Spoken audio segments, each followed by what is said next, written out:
Hello, everybody. My name's Rick McCutcheon. I'm a Dynamics Business Applications MVP, and I'm here today on Digital Adoption Talks. There are over 300,000 business professionals with digital adoption in their job titles on LinkedIn. So, this is why we put this podcast together. So, on this show, along with my co host Joachim Schirmacher, CEO of ClickLearn, we talk to some of the leading digital adoption experts in the Microsoft ecosystem. This week, we're thrilled to have Daniel Garcia, the Vice President of Strategic Alliances for ClickLearn. Welcome, gentlemen. Please introduce yourselves and tell us what you do. And we'll start with you, Joachim. Well, Andy, thanks for having us here today. It's a special episode, Rick, because we have a very special visitor. Danny has come in to help us understand a little bit about how's the progress. Danny's just been working in with vendors across the board and seeing if we can make digital adoption more intelligent. And I'm super excited about this talk. So looking forward to it.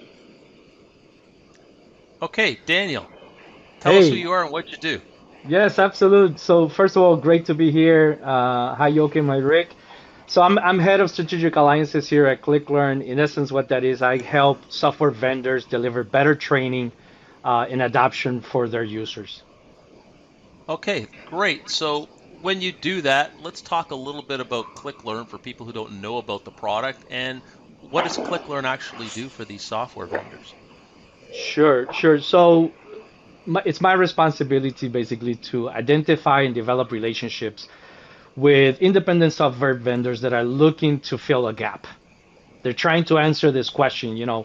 I've sold a product and I've implemented the product. Now what? How do I best onboard my users? How do I increase their user performance? And how do I prevent churn to impact my revenue stream? And In so other all of the words, what is digital adoption to these people, right? It's exactly exactly, that. exactly. Okay, fantastic. So, Daniel, when you're talking to these software vendors, how important is digital adoption to their business? Um, it's key. It's key, right?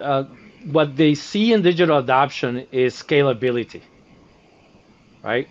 They're out there just like everybody else, trying to stay competitive, and they're developing new features and they're developing new technology in order to focus in on the verticals that they're serving. And that has a huge implication in their organization, disrupting all of the documentation and training that they have done with the rapid release cycles. So they view digital adoption as a means to have a scalable solution to address these problems. Okay, and Joachim, would you like to add anything around, when we're dealing with these ISV and software vendors around how do they look at digital adoption? Well, I think that in terms of maturity, we're slowly starting to see people actually being engaged in this field, and it means that the traditional training is sort of going away, and we are giving room to some new methods that are, as Danny said, a lot more scalable because we don't need all the resources in there to facilitate that. We can do that relatively easy. And I think that one of the things that we can see in when Danny and I have talked around how things go is that there's at the beginning there's certain conservatism because if you've already built up an entire business unit around how do we deliver these services face to face or using maybe less scalable models, let's say that we can see that there's a certain conservatism in the beginning, but once you start getting them used to the idea that you can actually do something better, you can actually have someone in the room with them, a digital assistant that lives inside your system, it becomes so much easier to get that discussion going. I think one of the tough points, Danny, and correct me here, was that you found it really hard in the beginning to actually lift this up to a strategic level. Can you talk a little bit about that and what your experiences were? Yeah, yeah, absolutely. So I think by default, we've all been trained to have this transactional point of view when thinking about solutions. And the essence of what the ClickLearn solution can do is generate automation by being able to understand the underlying business system at a granular level.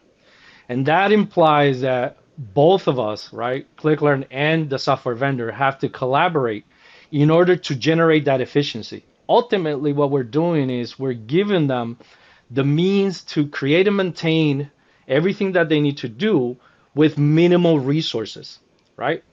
And so at the same time, exponentially increasing the value for their end users. And that sets up as the foundation for us to have a collaborative revenue plus model that is mutually beneficial.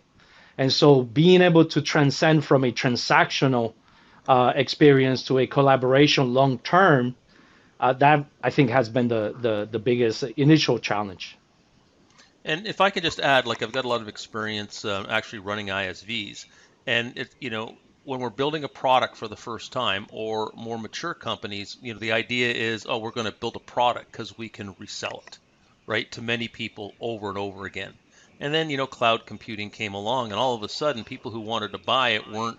I'm in Canada. We're in Canada and the U.S. We had somebody in Czechoslovakia wanting to buy it, or somebody in New Zealand wanting to buy it. So all of a sudden, the cloud has made a lot of these companies global, which really affects their ability to support these products. And this is where we get into the multi-language thing.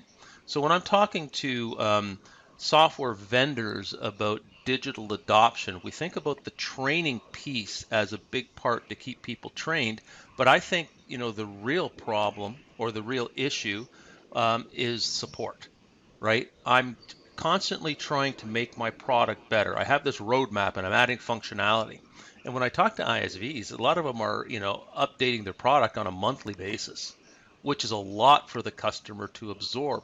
So how do I change my documentation on a monthly basis, and especially if I'm in multi-languages, right? So, I need a tool like ClickLearn, a digital adoption platform, to be able to keep up with my pace of development. And I think that's a big key, because if I can't support this product, then that becomes a problem for my customer. And one of the wonderful things about the cloud is if I don't like this product I'm using, I shut it off and I can turn on another product and start to use it. So I think digital adoption is going to mean, a big piece for, them being able to provide training and get their customers to use the product. But I think, a big issue is really how do I support this product and keep my, information current to what my developers are doing. Absolutely. I think, Rick, that reminds me that there's a project that I'm working on right now. It's a company that's servicing the construction industry, and they have this vision to be able to deliver software from design, build, and operations.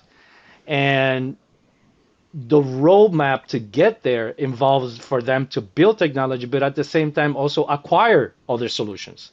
And so now you have exactly what you just mentioned, compounded by the fact that you have support in one side of the world, you have the subject matter experts in another part of the world, and then you have this octopus scenario where everybody is working in silos. So you have that additional layer of complexity for them realizing their vision of having a unified interface, right?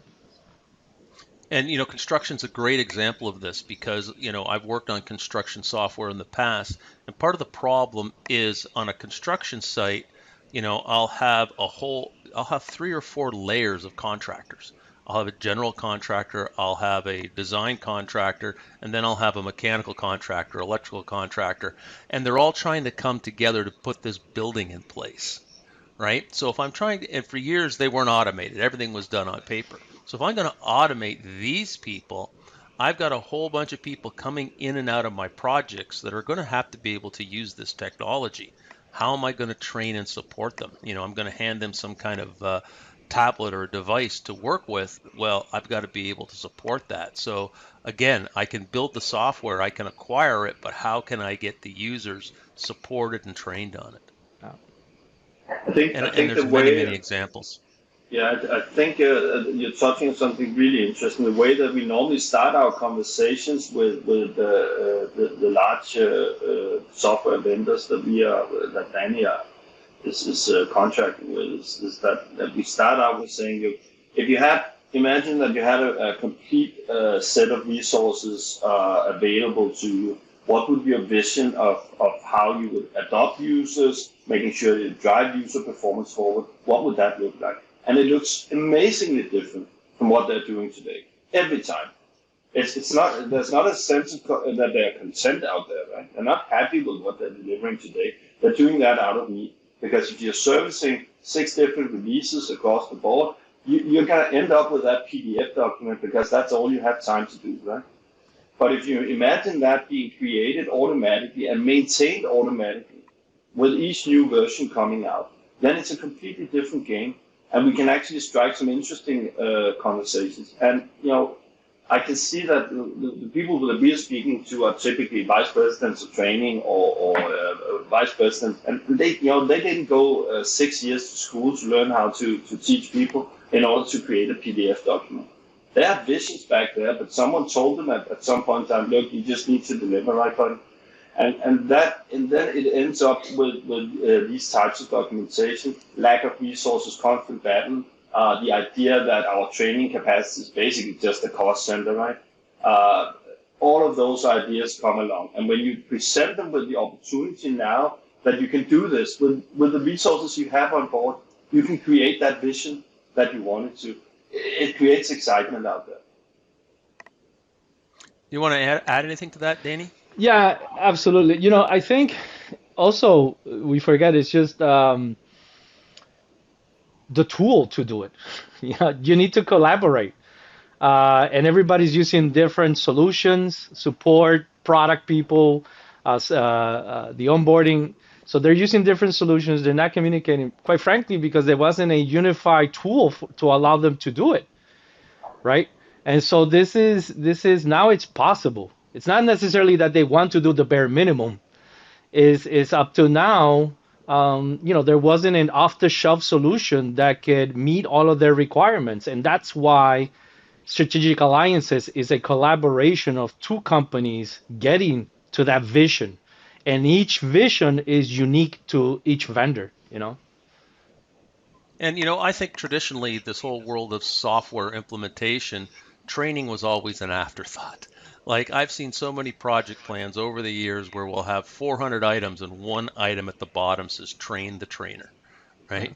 We're going to train someone who's never seen this application to go out and train 300 users on this application. It's a fallacy. It never ever worked.